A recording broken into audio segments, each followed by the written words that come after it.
how to clear your biggest block to talking to animals so you can finally really connect and understand your pets. The most common myth is that you have to be born psychic to be able to talk to animals. So many people have this one, and it's a really big one that almost every animal intuitive that I know has had to work through. The source of this myth is programming, and programming comes from 3 different places. The first is cultural programming. This is where the world at large is telling us that you can't do this, that psychics are quacks, that people can't talk to animals.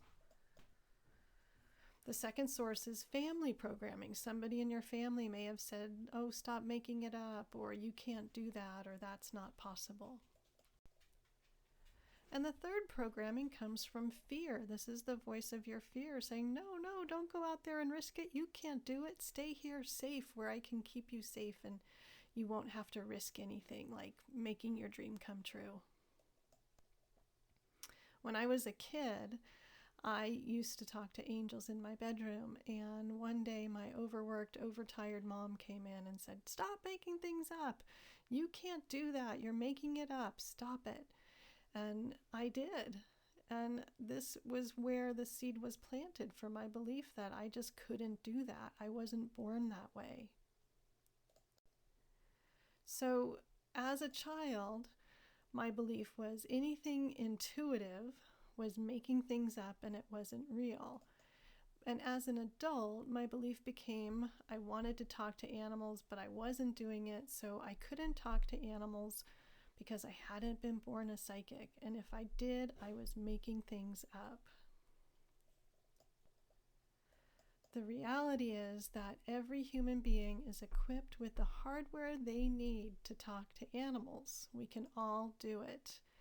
Intuition, and that's the ability that we use when we communicate with animals, it's hardwired into us at birth, and we all have it.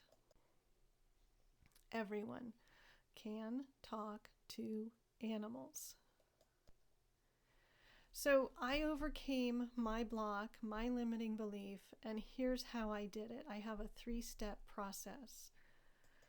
The first step is to recognize the limiting belief. In this case, you have to be born psychic to be able to talk to animals. The second step is to forgive yourself.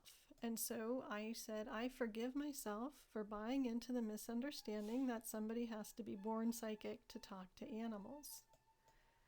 The third step is to create a new belief in its place. In this case, it might be something like, I am psychic and my intuition can be trained. So it's a 3-step process that really works.